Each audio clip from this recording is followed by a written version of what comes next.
안녕하세요. 열린민주주의교실 공감의 문은영입니다. 서구 선진국들의 경험에 비추어 볼 때 경제 성장과 민주주의 발전은 사회적 갈등을 제도적인 차원에서 수렴해 나가는 과정이다라는 말이 있습니다. 독일의 경제 정치에 있어서도 이 갈등의 해결 방식을 빼놓을 수 없는 방법이 하나 있는데요. 바로 이 사회 합의주의라고 하는 좀 어려운 말이긴 한데 독일의 코퍼라티즘이란 말이 있습니다. 독일의 사회적 갈등 해결 메커니즘으로서 일컬어지는 이 사회적 합의주의는 시대의 변화에 따라 노동자 위주에서 기업 경제 위주로 그 우선순위 또한 변화해 왔는데요.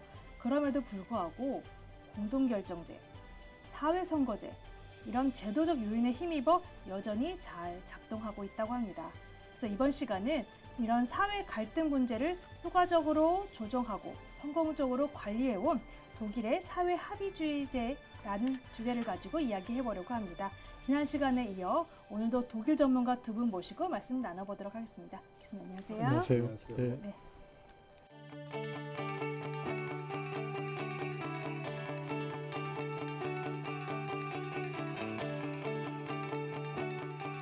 코퍼라티즘은 원래 라틴어 어원인 코르포라티오에서 유래했습니다. 같은 처지나 직업에 종사하는 사람들의 결합을 의미하는 코퍼라티즘은 한 국가의 정책 형성과 집행에 있어서 정부와 사회단체들, 특히 노사 양측의 경제단체들의 제도화된 자발적인 협력을 의미합니다. 독일은 대부분 강력한 대표성을 바탕으로 산별노조와 사용자단체 간의 단체 협약이 이루어지는데요. 이러한 협약은 일단 체결되면 해당하는 모든 산업과 직종에 적용됩니다. 사용자와 노조 대부분이 단체 협약을 선호하는 것은 개별 협상에 의한 소모적인 비용을 줄이면서도 근로 여건 개선과 기업 경쟁력 강화에 도움이 되기 때문입니다. 코퍼라티즘은 사실 복지국가 체제와도 밀접한 관련이 있는데요. 3자 모두가 참여해야 하는 것은 정책 형성 때뿐만 아니라 집행 과정에서도 예외가 아니며 협상 교환 과정 역시 장기적으로 이루어질 수 있어야 합니다. 사실 이 독일 사회에서 정치, 경제적 사회 갈등, 사실 이 갈등이라는 거는 어느 사회나 있긴 하지만 또 이 독일 사회라고 얘기했을 때 나오는 얘기가 좀 코퍼라티즘이라는 용어가 많이 보이더라고요. 물론 코퍼라티즘이라는 단어 자체가 굉장히 좀 어렵고 낯설기도 한데 또 이 말을 번역하는 단어도 굉장히 많아서 뭐 조합주의, 담합주의, 지체주의 사실 너무 많아서 번역 용어로도 쓰기도 좀 어려운 면도 있고 한데 이 코퍼라티즘이라는 개념 좀 쉽게 설명해 주실 수 있는 방법이 있을까요? 조 교수님 먼저 부탁드릴게요. 예. 이 코퍼라티즘이라는 단어는 원래 그 중세 수공업자의 길드 조합에서 나온 말인데요. 그러니까 관련된 사람들끼리 자신의 이해관계를 관철하기 위해서 서로 이 합의하고 협업하는 것을 의미하고요. 그러니까 이제 꼭 그 단어에 얽매일 필요 없이 독일이 그 경제적으로나 사회적으로 그 노사 간에 또는 그 정부를 끼워서도 이렇게 다자 간의 합의를 가능하게 한다는 차원에서 사회적 합의주의라고 보면 될 수 있을 것 같습니다. 김 교수님도 덧붙일 말씀 있으실까요? 이 지금으로부터 200년 전, 그야말로 농업사회에서 이제 산업사회로 변화하면서 가장 큰 문제 중에 하나가 이제 민족국가가 만들어지면서 노사 갈등이었습니다.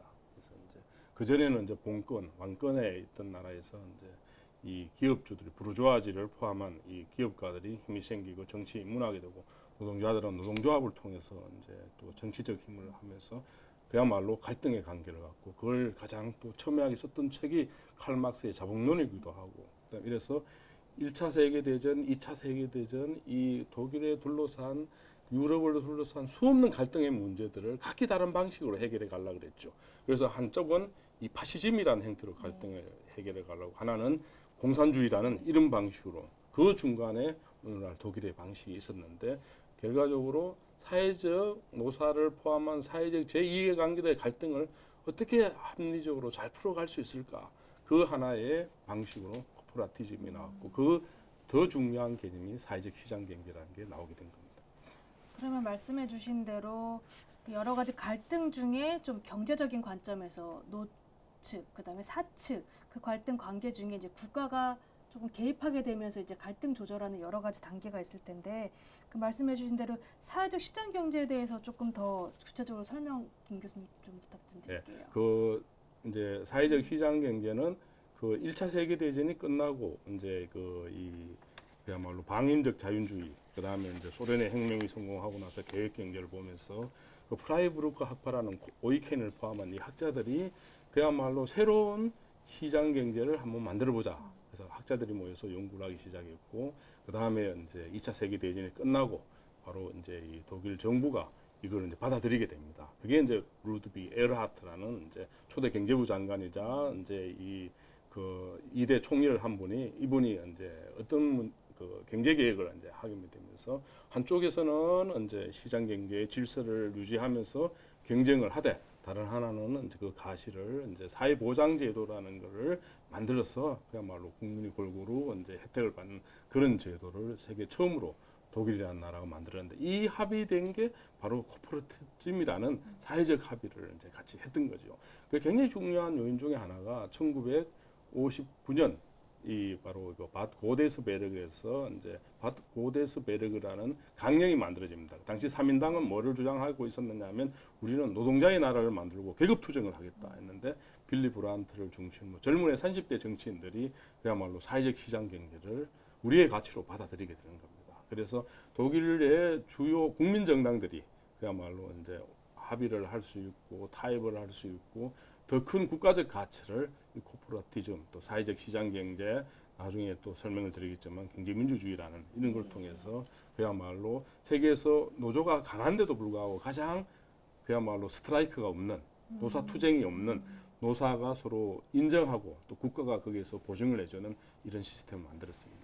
그러니까 제가 덧붙이자면 이 시장 경제에는 크게 세 가지 종류가 있는데요. 하나가 우리가 늘상 얘기하는 자유시장 경제가 있고, 또 하나는 사회주의적 시장 경제라고 해서 그 중국을 예로 들 수 있겠죠. 중국이 사회주의적 시장 경제인 거고, 자유시장 경제는 물론 미국을 위시한 그런 쪽이죠. 그러면 이 그 중간에 위치한 게 사회적 시장 경제입니다. 사회적 시장 경제라고 하는 것은 그 자유시장 경제와 사회주의적 시장 경제를 약간씩 그 좋은 장점을 가져다가 포함시켜 놓은 거라고 볼 수가 있는 거겠죠.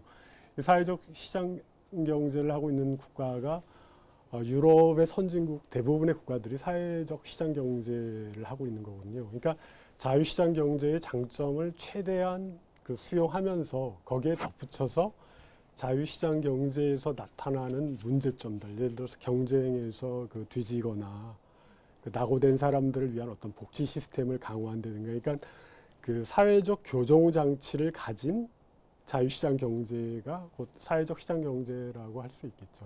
예. 그래서 지금 말씀해 주신 대로 코퍼레티즘에 대한 정의를 지금 좀 설명해 주셨고, 근데 지금 독일식 코퍼레티즘 말씀해 주셨는데 그게 독일 한 나라에서만 사실 하는 게 아니라 그 근방 국가, 그 유럽 어떻게 보면 전반적인 그런 시스템, 경제 시스템으로 돌아가고 있잖아요. 그래서 다른 국가, 유럽 국가들 좀 설명을 해주시면요. 제가 좀 덧붙이자면 그 코퍼레티즘은 노사정, 그러니까 노동, 사용자 그리고 정부, 노사정의 그 어떤 합의 관계를 이끌어내는 구조인데, 독일 같은 경우는 엄밀하게 말하면 그런 그 노사정의 합의를 이끌어낸다기보다는 정부는 빠져 있고 노동자, 그러니까 노조와 사용자, 양자 간의 합의를 이끌어서 어떤 그 가장 대표적인 게 그 임금의 결정인데요. 임금 결정에 독일의 정부는 절대 관여하지 않습니다. 이게 타립 아우토노미라고 하는데 독일 기본법에 들어있는 그 조항이거든요. 거기 보면은 임금의 결정은 노와 사가 합의해서 결정한다, 이렇게 얘기를 하고 있습니다. 여기서 가장 짚고 넘어갈 중요한 게 하나 있어요. 이제 그게 뭐냐면 이제 그 우리 교수님 이야기한 대로 노사 간의 타리프라 그런 자율 합의를 하는데, 거기에서 국가의 역할이 또 따로 이들은 만들었던 겁니다. 그게 뭐냐면 이제 이 사회보장의 제도를, 특히 이제 연금의 문제, 실업의 문제, 그 다음에 그 학비의 문제, 집의 문제, 이런 것들을 국가가 나서서 하나의 보장 제도를 만들어 줬던 거죠. 그러다 보니까 노사 관계가 훨씬 대화와 타협과 조정할 수 있는 그런 환경을 국가가 나서서 만들어줬고, 근데 이들은 이제 임금의 문제는 그냥 최저임금의 문제도 이제 산업 분야에서 자율적으로, 물론 3년 전에 처음으로 그 최저임금제를 정했지만 이들은 최대한 자율적으로 이들이 서로 합의하고 조정하고 해결해낼 이런 문화를 이제 만들어줬던 하나의 그 코퍼레티즘이 독일식의 하나의 문화를 만들게 된 것입니다. 그래서 지금 말씀해주신 대로 국가의 개입 정도에 따라서 조금 얼마 강하게 개입했을 때는 코퍼레티즘이 좀 강했다. 뭐 독일처럼 좀 중간 정도 역할이었다. 또 아니면 좀 약했다. 뭐 강성, 중성, 약성 뭐 이렇게 뭐 굳이 구분을 하자면 구분이 된다고 알고 있어요. 그러니까 그게 네.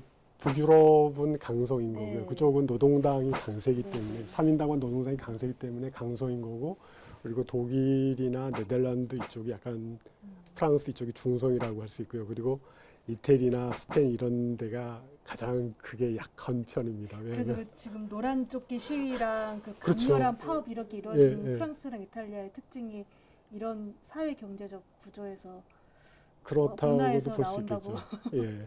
그래 시계 더 설명드리면 네. 이제 그 사용자 측이 이제 보수적 정권이 강하다면 이제 3인당을 포함한 노동당이 노동자의 입장을 강한 그걸 이제 이 2차 세계 대전 이후에 정당 구조로 발전됐어요. 근데 이게 이제 그야말로 이제 북유럽은 아주 노동당이 강했고, 이제 독일, 네덜란드만 해도 이게 사용자, 노동자가 한 번씩 그 정권 교체를 하면서 하고, 이쪽은 이제 그런 문화가 이제 약했던 거죠. 이탈리아를 포함. 그리고 오성 운동들이 구국 운동들이 뺑 같은 게 프랑스 벌어질 수밖에 없는 이런 문화가 이제 있었던 겁니다.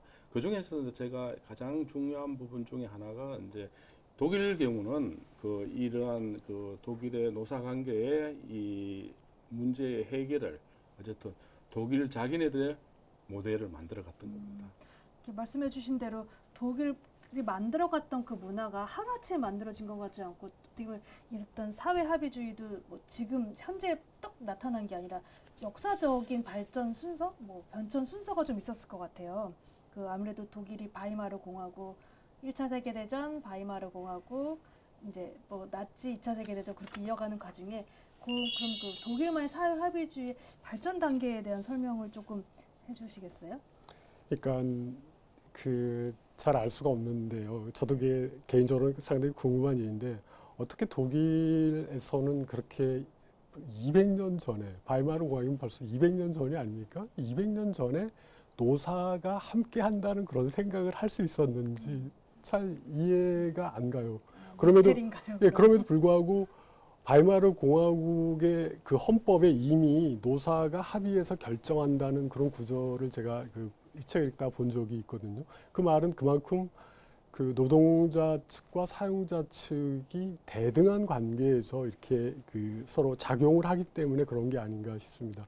물론 독일도 2차 대전 이후에 그 수요자 중심의 사회적 합의주의가 있었고, 그러다가 그 80년대 들어서 이제 세계적으로 그 자본의 자유화와 신자유주의 물결에 따라서 그 기업의 경쟁력이 약화되는 그런 문제가 있으니까는 자연스럽게 그 공급자 중심의 사회적 합의주의, 그러니까 기업의 입장을 고려한 쪽으로 조금 이렇게 돌아섰거든요. 그런 게 대표적인 게 이제 그 3인당 정권의 슈레더 총리가 내건 그 아젠다 2010 같은 게 그 사회복지라든가 기업의 그 제한을 약간 완화하는 그런 것들이 있었거든요. 하여튼 그럼에도 불구하고 독일은 전반적으로 노사 간의 관계가 우리의 노사 관계와는 조금 차이가 있다고 그렇게 생각을 합니다. 어떻게 보면 그 사회만의 문화라고 조금 이해를 해야 될까요? 예, 그거는 이제 독일 정치 지도자들과 노조 지도자들과 그다음에 기업 지도자들이 같이 힘을 합친 겁니다. 그러니까 제가 최근에도 이제 2월 달에도 청와대 정책기획위원들을 같이 이제 독일 우리 팀은 그 한국노총과 민주노총이 하는 대개배랑 그다음에 이 독일 경제연합이랑 이쪽에 이제 독일 또 경제부 다 다녀왔어요.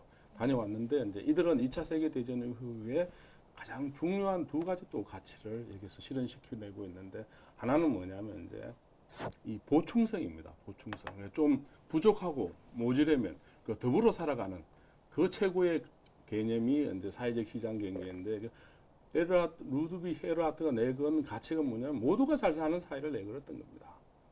그게 참 같은 말인데도 공산주의가 했었던 말하고 독일이 사회 경제 시스템 했던 말하고 다른 것 같아요. 그게 굉장히 다른데 이제 그 사회주의 공산주의 노멘클라투라 일부의 이제 노동자 독재라는 프롤레타리아 독재라는 걸 했다면 이제 이들은 다양한 사회적 계층 이미 산업화가 된 다양한 사회 계층이 자기의 역할을 최대한 잘할 수 있는데 그게 국가라는 한 공동체에서 자기의 규범과 윤리와 법과 질서를 만들어가면서 이들은 이제 잘했던 그 보충성의 원칙이 그 위에 상위적 개념은 그야말로 내가 아파서 돈이 없어서 병원에 못 간 나라가 돼서는 안 되고 내가 공부하고 싶은데 돈이 없어서 공부 못하는 나라가 돼서는 안 되고 내가 일을 하고 싶은데 일자리가 없는 나라서는 안 된다는 이게 어느 것보다 반정고용과 반전복지의 사회를 이념을 초월해서 독일의 정치 지도자들은 꿈꿨던 세상입니다. 그러니까 제가 듣기로는 조세가 한 그 수입의 40% 정도가 됨에도 불구하고 조세 저항이 없다는 얘기 들었어요. 말씀하신 대로 뭐 연금, 복지, 학교, 교육 이런 게 완벽하게 해결이 되기 때문에 거기에는 조세 저항이 없는 게 아닐까 싶은데 정말 그 독일만의 굉장히 독특한 그 합의적 시장 경제에 대한 그런 합의적 가치가 있는 것 같은데 또 그게 또 좀 결과론적으로도 또 그 본받을 만한 점이 있다고 들었어요. 뭐 4차 뭐 지금 4차 산업혁명이라고 일컬어지는 그 얘기 좀 더 자세히 해주시겠어요? 네, 제가 말씀드린 네. 이번에도 이제 그 현장을 제가 다녀왔습니다. 다녀왔는데 이제 우리는 이제 4차 산업혁명의 이제 탑다운 방식입니다. 근데 독일은 바텀업의 방식인데 이게 왜 중요하냐면 독일은 이제 4차 산업혁명 플랫폼이라는 게 있습니다. 위원회라는 게 있는데 4차 거기서 산업혁명 자체 설명 좀 잠깐. 예, 또 4차 산업혁명이라는 건 이제 1차, 2차, 3차, 4차. 네. 4차는 이제 사이버 세상과 디지털 정보통신? 세상, 디지털 사이버 제조업입니다. 사이버 디지털 세상과 이 물리 세상이 융복합이 돼서 트윈이라는 새로운 생산 구조와 가정과 공정이 이루어지는 그런 이제 아주 고도화된 그 생산 체계를 이제 말하는데 이 체계를 이들은 만들어 가는 데 있어서 이제 산업계에서 먼저 제안을 했고 정치계에서 받았고 여기에 도조가 참여를 했습니다. 근데 그 코퍼레티즘이 그대로 이루어지고 있어요. 삼박자가 참 다. 잘 이루어져. 그래, 거기서 그다음에 대학도 참여하고 연구소도 참여해서 이제 헤닝 카크만이라는 SAP 했던 한림공학원의 의장이 그걸 제안했는데 독일 메르켈 정부가 2011년도에 이미 독일이 잘 나가고 있는데 더 잘 나가기 위해서 우리가 4차 산업혁명을 인더스트리 4.0이라 선도한다는 그 바닥이 바로 이제 코퍼레티즘과 사회적 시장 경제와 이게 경제민주주의가 같이 어울려진 오늘날의 독일을 만들어냈던 겁니다. 미래 먹거리를 개발을 했다고 그렇게 볼 수 있을 것 같은데 저 교수님 덧붙이실 말 있으세요? 그러니까 제가 보기에는 이 사회적 합의주의라고 하는 것이 그 개인으로 봤을 때는 한 명의 노동자와 그 기업 경영자 간의 관계가 되겠죠. 근데 이제 이게 그룹으로 집단으로 확대된 것이 그 사회적 그룹 간에 서로 그 거래를 통해서 합의를 이루어내서 이렇게 나아가는 그런 것인데 그러니까 독일의 사회적 합의주의가 가능한 것은 물론 그런 문화적인 지금까지는 주로 문화적인 요인을 말씀을 해주셨다면 제가 볼 때는 그 정치 시스템이나 사회 시스템상의 이유도 중요한 이유가 될 것 같습니다. 그러니까 이제 우리 같은 경우는 이 거대 양당제이기 때문에 그 사회의 이해관계를 대변하는 게 크게 두 개의 정당밖에 없거든요. 그러니까 한 개의 정당이 무엇인가를 제안을 하면 나머지 한 개의 정당은 그것을 부정해야만이 자신의 존재감을 드러낼 수가 있습니다. 그러니까 우리는 어떠한 경우든지 한쪽이 얘기하면 한쪽은 반대하고 나오는 거거든요. 무조건 반대. 네. 근데 독일과 같은 경우는 그게 아니고 여러 개의 다수의 정당이 의회에 들어와 있기 때문에 다른 정당이 올바른 얘기를 하는데 그거를 부정해가지고는 다음 선거에서 그 살아남을 수가 없는 거거든요. 그러니까 올바른 얘기를 할 경우에는 다른 정당이 그걸 받아들일 수밖에 없는 구조인 다당제인 것이죠.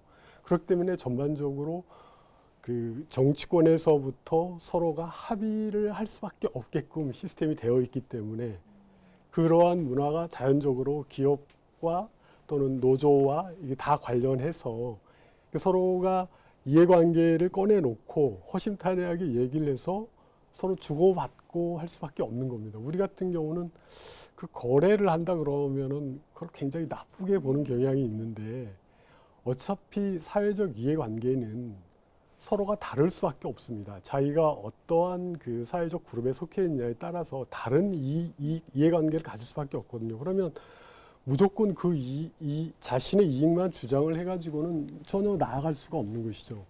그러니까 상대의 이해관계를 듣고 자신의 이해관계를 꺼내놓고 서로가 이렇게 거래를 할 수 있어야만이 합의를 통해서 나아갈 수 있는 거고, 예, 사회적 합의가 가능해지는 것이죠. 그러니까 우리 같은 경우는 이 정치 시스템이 사회적 합의주의를 실현하기에는 너무나 열악한 그런 상황인 것 같습니다. 말씀하신 대로 그 거래라는 것이 사실은 결국은 뭐 더 나아가기 위한 합의를 이제 뭐 대놓고 어떻게 보면은 합의를 가는 과정인데 거기서 주고받기 하는 그렇죠. 거래가 예. 이루어질 수밖에 없다는 말씀 해주신 것 같은데, 그래서 독일의 그런 작동 방식을 봤을 때 경제 발전을 위한 조건, 물론 제도나 구조 개편도 필요하지만 말씀하신 대로 그 지금 이제 경제를 예를 들면 노사 이렇게 합의가 되게 무엇보다 우선한다는 것을 알 수 있었던 것 같습니다. 이 기업과 노조의 상생, 사실 우리나라에도 이 비슷한 기관이 있습니다. 아마 1998년 2월 과거 김대중 정부 출범과 함께 발족된 노사정위원회를 들 수 있을 것 같은데요. 준비된 영상 보시고 말씀 나눠볼게요. 1997년 IMF 위안위기 이후 대한민국엔 경제 위기를 극복하자는 범국민적 움직임이 일었습니다. 그리고 1998년 1월 대한민국의 노동단체와 사용자단체, 정치권과 정부는 바로 이러한 국민적 합의를 이끌어내기 위한 목적의 위원회 구성에 전격 합의하게 됩니다. 이것이 바로 당시 대통령 소속기관으로 발족한 경제사회발전 노사정위원회, 약칭 노사정위원회입니다. 당시 노사정위원회는 위원장과 간사위원 각 1인과 근로자, 사용자, 정부를 대표하는 15인 이내의 위원으로 구성되었습니다. 매월 정기 회의를 갖는 것은 물론 수시로 임시회의를 개최해 고용안정, 노사협력, 경제위기 극복 등의 현안과 문제 해결 방안을 논의하며 대통령 자문기구로의 역할 또한 충실히 해왔죠. 노사정위원회는 노, 사, 정, 동등한 참여와 협력을 기본 바탕으로 국가적 위기 극복을 위한 개혁 과제를 논의하거나 경제 회생과 고용 안정 방안을 병행 추진해 나가면서 고통 분담의 기본 틀을 마련해 왔는데요. 독립적 중립적인 운영을 통해 국민 화합의 장을 마련해온 노사정위원회. 2018년 5월 노사정위원회법 개정안이 국회를 통과한 뒤로는 경제사회노동위원회로 명칭을 변경했습니다. 이제는 노사정뿐만 아니라 여성, 청년, 비정규직, 중소 중견기업과 소상공인까지 포괄하는 새로운 사회적 대화기구로 자리매김하고 있습니다. 화면에서 보신 바와 같이 한국에서도 참 근 20년 동안 코퍼러티즘을 적용한 노사정위원회가 출범해서 활동해 오고 있는데, 사실 그 활동 기간에 비해서는 큰 실효성이나 뭐 제대로 된 사회적 합의를 좀 이끌어낸 모습은 본 적이 없었던 것 같아요. 그래서 독일에서 이 코퍼러티즘을 적용한 여러 가지 사회적 시장 경제가 어떤 제도와 시스템을 갖추고 이제 운영되는지 좀 설명을 부연해 주신다면 어떻게? 그러니까 독일의 사회적 합의주의가 가능한 이유는 단순히 노사정 대표들만 모여서 합의를 해서 되는 게 아니라 그 하부 단위에 이르기까지 모든 거가 중요한 사항을 결정한 일이 있으면은 참여할 수 있어야 된다는 그런 것이죠.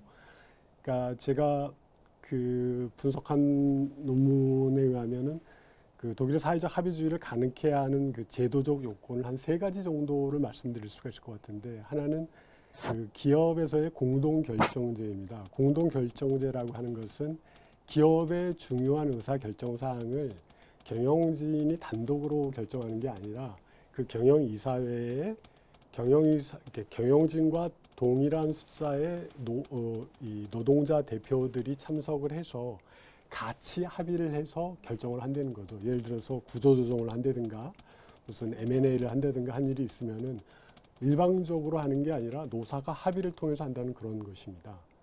또 한 가지는 사회선거제라고 조금 낯선 제도가 있는데, 독일에서는 어떤 많은 사람의 이해관계가 걸린 일이면은 항상 그들의 대표자를 거기에 참석을 시켜서 의견을 개진하고 어떤 합의에 이르는 과정에 참여를 하게 합니다.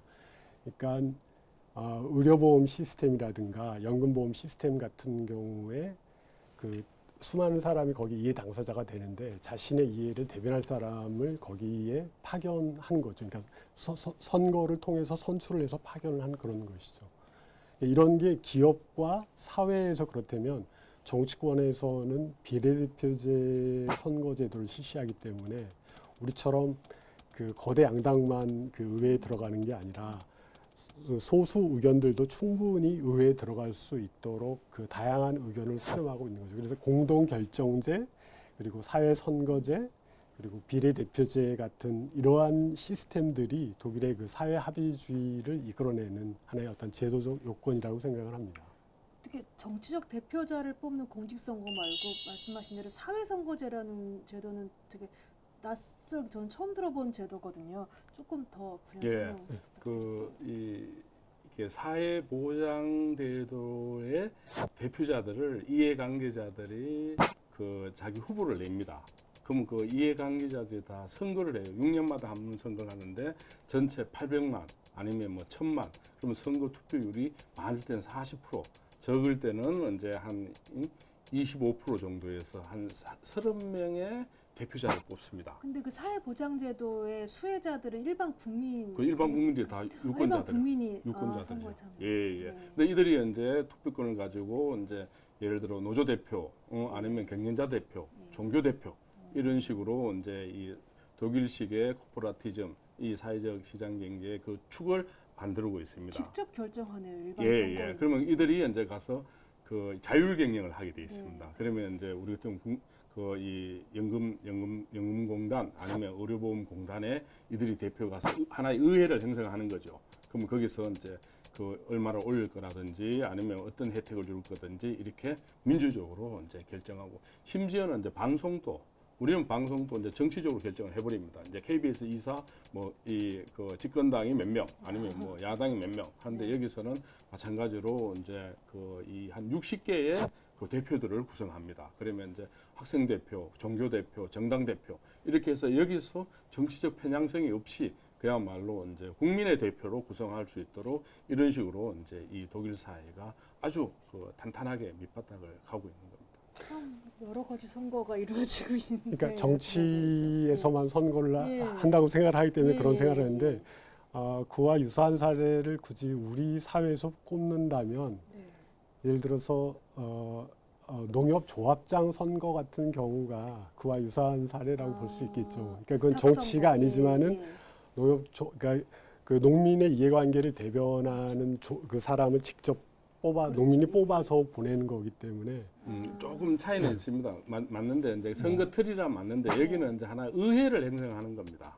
우리는 조합장을 직접 조합장을 직접 뽑는 거고 하나의 그 우리 같은 국회를 하나를 각 주요 방송이면 방송 아니면 의료보험이면 의료보험 이걸 이제 형성을 하는 거죠. 안건에 대한 그렇지. 별도 의회가 그렇지, 만들어지고 그렇지. 위원회를 만드는 위원회를 예, 만드는 예, 거죠. 예, 이제 예. 하나의 의회적 성격을 예, 띈다고 예. 보시면 이제 되는 그래서 거고. 합의제적으로 그렇죠. 어쨌든 그게 이제 네. 합의를 그 이해 당사자들이 철저하게 토론 논의해서 뭐가 가장 더 합리적인지, 뭐가 더 진짜 그 수혜자들한테 혜택이 되는지 이런 것을 치열하게 논의를 해서 또 보고를 하게 됩니다. 저는 그게 신기한 게 아까 말씀드렸다시피 조세가 아무리 많은데도 저항이 없는 그 문화 그리고 아무래도 합의를 하다 보면 얘기를 하다 보면 시간이 걸리는데 그거를 기다리는 그 문화 그게 참 부럽고 닮고 싶은데 우리나라에서 좀 도입이 돼서 이게 시스템적으로 될까라는 의문이 들기도 예. 해요. 예, 이제 되기 시작하고 있습니다. 아, 그 진짜요? 대표적인 예. 예로 이제 지금 우리는 항상 제왕직 대통령 예. 이야기도 하고 예. 황제 경영 이야기 하지 예. 않습니까? 이제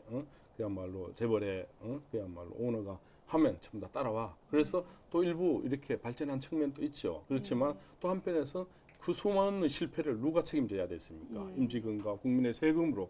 그래서 이제 한국도 이제 드디어 서울시가 처음으로 그 노동이사제라는 걸 만들었습니다. 그래서 지금요? 예, 만들어서 그 우리 독일에서 이야기하는 그 노사 공동결정법 같은 이제 노동이사제를 만들어서 이 노동이사가 그야말로 같이 경영권에 참여해서 인사와 경영에 대해서 하는 이게 이제 중앙정부도 앞으로 이제 받는다고 발표를 문재인 대통령이 했고 이제 우리 사회에 확산해 나갈 겁니다. 그러면 각 한쪽에서 기울어진 운동장에서 이제는 이제 같이 이제 서로 타협을 해야 또 서로 합의를 해야만이 미래로 나갈 수 있는 이런 구조가 이제 지금 이제 만들어지고 있습니다. 그러니까 그 노동이사제나 그 공동결정제라는 게 왜 중요한가 하면은 그 어떤 회사의 경영 상태를 경영자가 독점을 하게 되는 거거든요. 그러니까 노동자나 노조는 거기에 대해서 상황을 전혀 모르기 때문에 나중에 문제가 생기면은 대처할 방법이 없는 거예요. 근데 노동자를 대표해서 그 경영 정보를 같이 공유하는 곳에 대표가 들어가 있으면은 지금 회사의 상황이 안 좋다.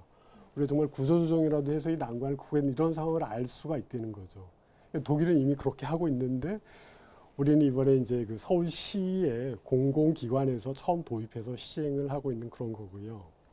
앞으로는 그게 좀 나머지대로 확산됐으면 예를 들어서 쌍용 자동차 같은 게 대표적인 케이스입니다. 쌍용 자동차의 상황이 그렇게 안 좋다고 해서 구조조정을 했는데 노동자는 그 경영진의 말을 믿을 수가 없는 거죠. 자기는 이익을 어디다가 이렇게 빼돌려 놓고 우리를 구조조정했는지. 근데 공동 결정제가 있어서 노동자가 이미 거기 들어가서 그 쌍용 자동차 상황을 정확하게 알았다면 그렇게 수십 명씩 자살을 해가면서 긴 투쟁을 하지 않았을 거라고 그렇게 생각을 합니다. 뭔가 그 합의라는 게 각각 정보를 뭔가 네.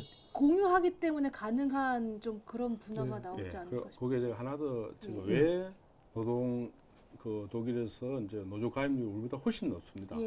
높고 한때 독일 노조도 굉장히 지금 강성이라고 세계적으로 많이 평가를 해요. 대개배가 했는데 파업을 거지하지 않아요. 그 이유는 두 가지입니다. 하나는 이제 기독교 정신에 기반한 건데 우리말로 하면 수처삭취예요. 그 노사공동결정법이라는 것은 내가 서 있는 곳에 내가 주인이 되도록 하니까 생산성이 30% 내지 50% 높아지더라는 겁니다. 그래서 대다수의 큰 기업이 다 받아주고 대표적으로 쌍용자동차는 많은 사람이 죽어나갔는데 독일의 98년도 위기가 왔을 때 폭스바겐이라는 어마어마한 거대한 거기는 노사가 합의해서 임금을 오히려 줄이고 또 대신에 그 자리를 자르지 않고 그런 식으로 해서 위기를 이제 극복해가는 이제 더불어 살아가는 이런 제도를 이들은 이제 하나의 그 문화로 또 제도로 또 하나의 국민적 전체 의무 속에서 만들어졌던 겁니다. 그러니까 그 당시에 그 폭스바겐이 시행했던 정책이 조업 단축이라고 커즈 아르바이트라고 하는데 갑자기 그 세계 금융위기로 인해서 그 수출하는 길이 막히니까 그러니까 이제 미국이나 이런 나라들 수입을 갑자기 중단을 하는 거죠. 어려우니까. 근데 공장이 돌아가다가 수주 물량이 갑자기 떨어지니까 일시적으로 그럼 공장을 세우든가 구조조정을 해야 되는데 근데 이들이 택한 방법이 근로 노동 시간을 줄이는 겁니다. 거기에 따라서 그 임금이 줄이고 그리고 그 위기를 끝내고 나면은 다시 정상으로 돌아오니까 그러면 그때는 다시 정상 가동을 하고 월급을 제대로 받게 되는 그런 거죠. 예. 그런 게 있었고 아까부터 자꾸 그 독일의 그 조세 세금이 높다는 거에 대해서 하시는데 제가 그 비슷한 월급을 받는 독일과 한국 사람을 이렇게 비교를 해봤을 때 독일에서는 임금이 100%를 받는다 그러면 세금을 떼고 나면은 70%나 60%를 받습니다. 그러니까 이제 결혼을 해서 자녀가 있고 하면은 70% 정도, 그러니까 30%를 세금 내고 70%를 받는 거고 독신인 경우에는 40% 세금을 내서 이제 60%를 받는데 우리 같은 경우는 조사를 해보니까 100이면은 약 85% 정도를 순수입으로 받더라고요. 그러면 독일이 6, 70 받는 거에 비해 85면 훨씬 더 월급을 많이 받으니까 이게 훨씬 더 좋아야 되는데 그렇지 못한 이유가 아까도 교수님이 얘기를 해주셨지만은 거기에는 학비가 없습니다. 대학에 등록금이 없거든요. 그리고 연금 체계가 잘 돼 있기 때문에 노후 걱정이 없습니다. 그리고 또 한 가지는 의료보험 시스템이 완벽하기 때문에 아파도 돈 들어갈 데가 없거든요. 그러니까 지금 우리가 가장 많이 쓰이는 데가 그 아이들 사교육비와 그 의료비, 주거비 정도인데 거기는 물론 또 이제 그 사회주택이라고 해서 공공임대주택이 있고 또는 그 주택 보조금을 주고 있기 때문에 그 세 가지 문제가 국가가 나서서 이게 체계적으로 해결을 해주니까 손에 쥐는 돈은 우리보다 훨씬 적더라도 그들은 여름이 되면은 한 달씩 그 해외로 여행을 가고 하거든요. 우리는 그보다 훨씬 더 많은 돈을 받고 있지만 맨날 전전긍긍하면서 제대로 된 그 휴가 한번 못 가고 휴가도 마치 무슨 전쟁 치르듯이 갔다 오고 하지 않습니까? 이게 사회적 합의주의가 작동하는 나라와 작동하지 않는 나라의 차이라고 생각을 합니다.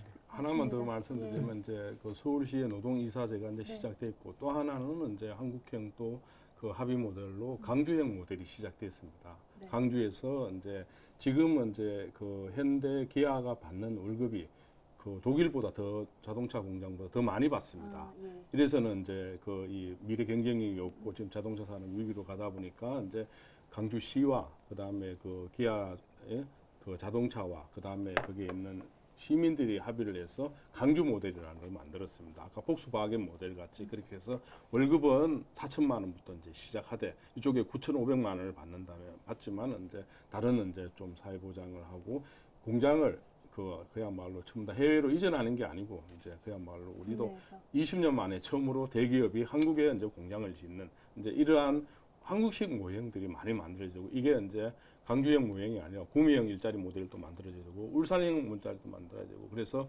오늘 같은 프로그램이 굉장히 중요하다고 말씀드릴 수 있습니다. 그러니까 광주의 일자리를 말씀하시니까 생각이 나서 말씀드리는 건데 우리가 그 사회적 합의주의가 잘 작동하지 않는 큰 이유 중에 하나가 경영자 대표는 그런 대로 작동을 한다고 가정을 해도 이 노조의 대표가 잘 작동을 하지 않거든요. 너무 차이가 나는 네. 것 같아요. 그러니까 독일과 우리의 노조의 가장 큰 차이가 뭐냐면 독일은 산업별 노조를 합니다. 예를 들어서 자동차 산업에 관련된 노조를 구성을 하면 자동차 산업과 관련된 모든 노동자가 그 임금 협상에 적용을 받게 되는 거죠. 그러니까 그 사람이 폭스바겐에 속해 있던지 아니면은 조그만 중소기업에 속해 있던지에 상관없이 그 사람이 하는 일에 따라서 하는 그 기술력이나 능력에 따라서 임금 그 타립이 결정이 되기 때문에 어디에서 일을 하나 똑같은 월급을 받게 되는데 우리 같은 경우는 산별 노조가 형식적으로 있긴 하지만 잘 작동을 하지 않기 때문에 대기업은 기업별 노조를 합니다. 예를 들어 현대자동차는 끊임없이 현대자동차 소속 노동자의 급여는 올리고 있지만 거기에 1차 하청이나 2차 하청 또는 중소기업 그 하청업체에는 별개로 들어가고. 전혀 그 작동을 하지 않거든요. 그러니까는 당연히 그 노조 대표가 나가서 협상을 하더라도 자기하고는 무관하게 대표성을 갖지를 못하는 거죠. 네, 그런 차이가 있습니다. 안타깝지만. 네. 네. 하지만 지금 말씀해주신 대로 뭐 서울시 모델, 광주시 모델 이런 모델이 지향해서 좀 발전해 나가다 보면 언젠가는 정말 독일식 사회적 합의를 바탕에 둔 새로운 사회적 시장 경제를 해서 살 수 있는 날이 오게 되기를. 그러니까 제일 먼저 바람하지 해야 되는 않습니다. 게 네. 우리 사회의 제일 큰 문제가 네. 비정규직 문제 아닙니까? 네, 네. 비정규직 문제의 핵심이 뭐냐?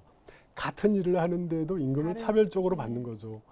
자동차의 오른쪽 바퀴를 돌리는 현대자동차의 연봉이 1억이라 그러면 똑같이 반대편 바퀴를 그 조립을 하고 있는데 임금이 네. 반으로 떨어진다는 건 3분의 1로 떨어지거든요.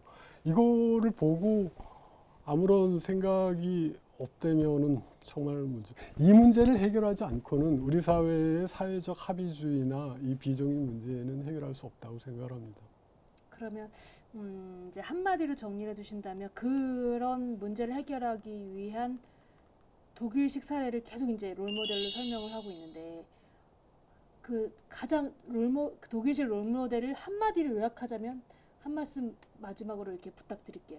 지금 우리가 지향하고 있는 그 롤모델에 대해서 정리를 한 문장으로 해주신다면 제가 어떻게 할 수 보기에는 있을까요? 예. 정치가 바뀌어야 되고요. 아, 예.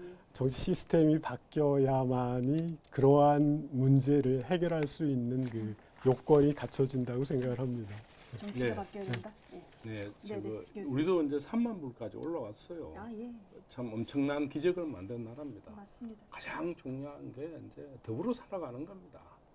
집회거리, 지 집단만 잘 사는 게 아니고 이제 같이 힘을 합치고 나누고 이러면 우리 사회 독일을 훨씬 뛰어넘을 수 있습니다. 네, 말씀하신 대로 저력이 있다고 저도 믿어 의심치 않고요.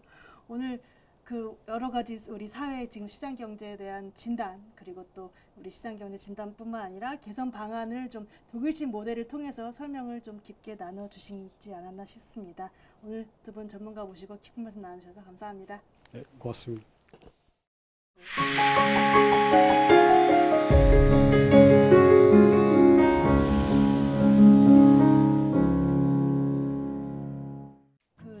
독일식 사회시장 경제, 코퍼라티즘을 보면 기업과 노조의 상생, 그 첫 번째 조건이 계속 말씀 나눈 대로 양보, 배려, 합의, 그다음에 기다려줄 수 있는 그런 존중, 그런 문화가 아닌가 싶은데요.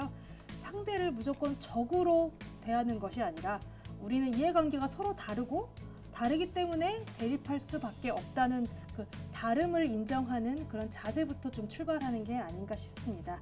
그래서 오늘 말씀해 주신 대로 또 정치가 바뀌어야 된다 이 얘기도 해주셨는데요. 그래서 다음 시간에는 가장 근본적인 변화의 시작이라고 할 수 있는 정치에 대한 얘기, 독일에 대한 얘기로 계속 이어나가도록 하겠습니다. 그래서 다음 시간에 독일 선거 정치 제도인 혼합형 비례대표제 그리고 연립정부에 관한 얘기 계속 나눠보도록 하겠습니다. 열린민주주의 교실 공감 오늘 준비한 시간은 여기까지입니다. 감사합니다.